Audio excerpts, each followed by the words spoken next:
Hello and welcome to another edition of PAM, our Policy, Advocacy and Media electronic newsletter. Now, to say a lot's happened since I last spoke to you is an understatement. The last couple of months have been a time of extraordinary change. We've changed Prime Ministers for a start, and we've also changed our website. The new website went online in August, and I urge you to spend some time having a look at it. You'll be better informed and you can become more involved. You can sign up to our campaigns and you can make a difference.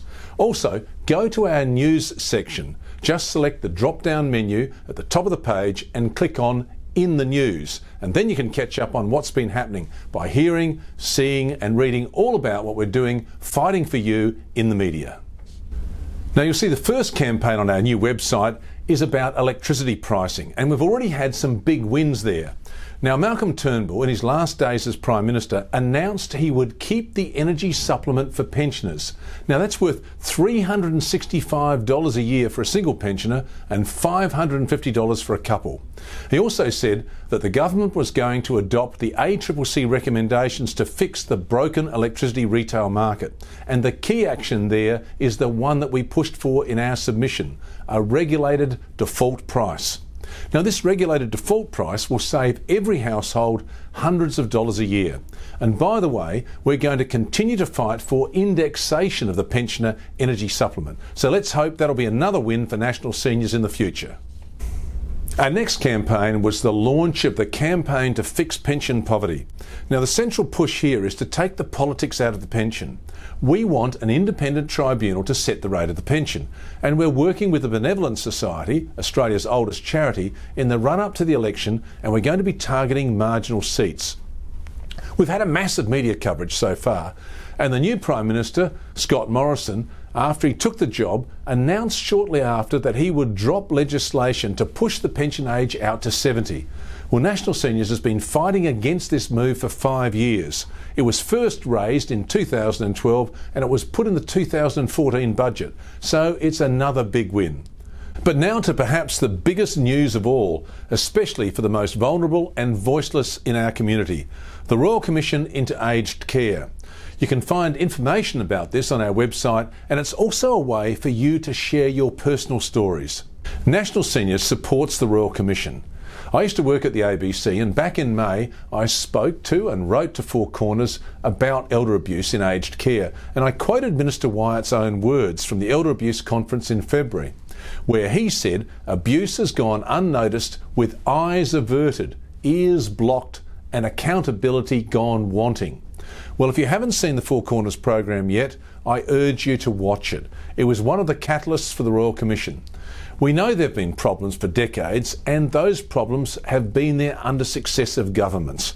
Only today I was sent a report from 2002, 16 years ago, which said we have to have a 2020 vision for aged care with more and better trained workers.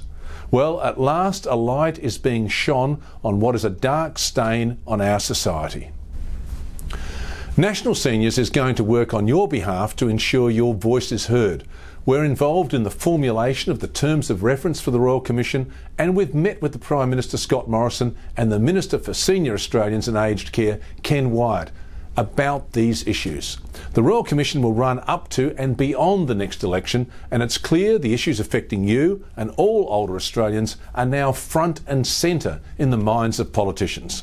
But let's not forget that along with the bad, there's a lot of good out there, and there are great aged care homes and lots of dedicated workers, and we should never forget to be positive about ageing. And on that note, I'd like to say that this PAM is being filmed and edited by Steve Rhodes. He's 78, he's a National Seniors member and a shining example of positive ageing. So stick around, because after every PAM we're now going to bring you a story filmed and edited by Steve that will uplift your soul.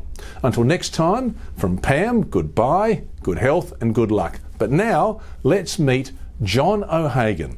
He's 97 years of age, a World War II veteran, a renowned scientist, and now he's working in the community to bring joy to people in aged care and children. 97-year-old John O'Hagan and his trusty sidekick George Anderson are two men on a mission. They're about to introduce some children from Junction Park School in Annerley to a remarkable old relic of a bygone era, possibly the last remaining barrel organ in Queensland.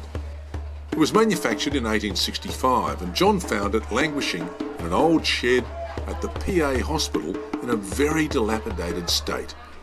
He restored it over the years and now hopes today's generation of youngsters will derive as much pleasure from it as he has. The children have been looking forward to this event for weeks. They've worked with John before and loved their experience so much that they've prepared a rousing welcome in anticipation of more fun and learning, rolling exuberantly down the welcome mat in their spectacular and colourful array of costumes. Hi, I'm Celia White. I'm the Artistic Director of Volcana, which is an organisation that provides circus activities for women, other members of the community and community groups and schools. So we've been working with Junction Park Primary School, State School around the corner, and we've also been inviting the local aged care residents, TriCare, and some of their participants have been coming and watching the kids work and working with the kids. We've also invited the local RSL to introduce the project. So John O'Hagan came and he introduced the whole project with his barrel organ, and we want to, today is the final culmination of the project, and so we've invited John to come back and show the TriCare residents what he does, because they haven't met yet, and to play again for the kids, because the kids loved working with John. They absolutely loved meeting John and hearing what he had to say, and of course looking at the mechanism of the barrel organ. Yeah, there are 24 organ pipes in the front here and underneath, and when I turn the handle, air is being pumped. There are 3 pumps inside, and the barrel rotates and the air goes through and you get this tune. So I think we might, without any more ado, we'll start and see how well it will play. It's a bit temperamental. Sometimes it plays well, sometimes it doesn't. But we'll see how we go. So off we go.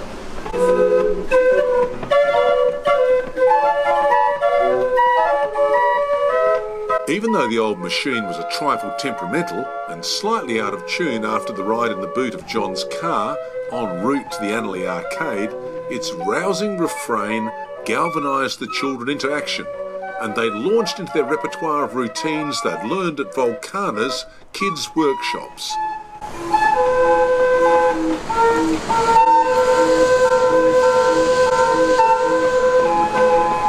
The interaction between the children and the TriCare residents is touching to watch. John's lived his 97 years of life to the full, and his list of achievements would fill a book. He's passionate about education and passing on to the up-and-coming generation as much knowledge and wisdom as is possible. He is a great believer in the old Chinese adage, past ignored, future ignoble. What a great story, and wasn't John O'Hagan just extraordinary? 97 years of age, out there having fun. Well, we've had some fun with that one, and we're going to bring you positive stories about ageing every time we bring you a PAM. Thanks to Steve Rhodes for producing that story. Until next time, goodbye.